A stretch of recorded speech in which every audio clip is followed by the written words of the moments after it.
Europe 1 Soir.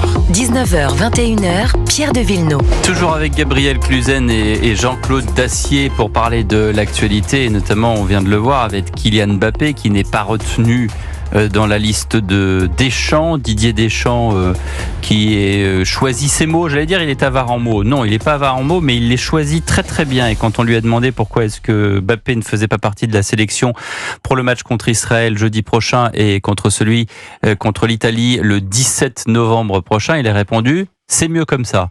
Bon, c'est un peu court. Alors après, effectivement, on lui a demandé ce qu'il en était. Ça n'est pas pour des raisons extra-sportives. Alors on avait tous en tête, évidemment, l'épisode suédois ou norvégien, je sais plus, c'était dans quel pays déjà, où il y avait, en Suède, là où il y avait effectivement cette plainte contre qui n'était pas identifiée contre lui, mais il y avait cet épisode-là.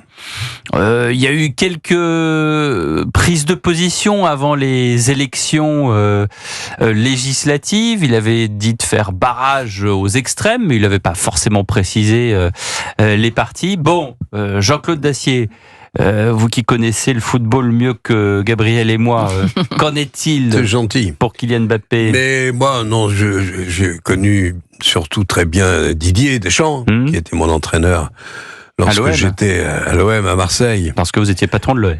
Oui, bon. Et grâce à lui, plus grâce à moi, nous avons été champions cette année-là. Et vice-champions l'année suivante, c'était pas si mal. Donc, même si on n'a pas toujours été d'accord, Deschamps, je crois le connaître un peu.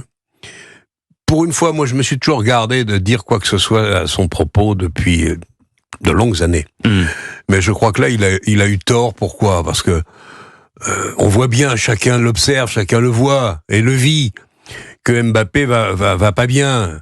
Il y a ses affaires suédoises, il y a son contentieux avec le PSG, il a raté ses débuts de footballeur à Madrid. Donc, je crois qu'il faut l'aider. Je crois que c'est le moment ou jamais de lui tendre la main. C'est de le faire jouer? Oui, évidemment. Non, mais le faire venir dans le groupe. Il était capitaine quand même. Ouais, je sais. Hein? Le faire venir dans le groupe et puis peut-être, oui, l'aider et le faire jouer un peu. France-Israël, c'est important. Bien sûr. Mais c'est symbolique aussi. C'est pas, oui, mettons pas trop de symboles là-dedans.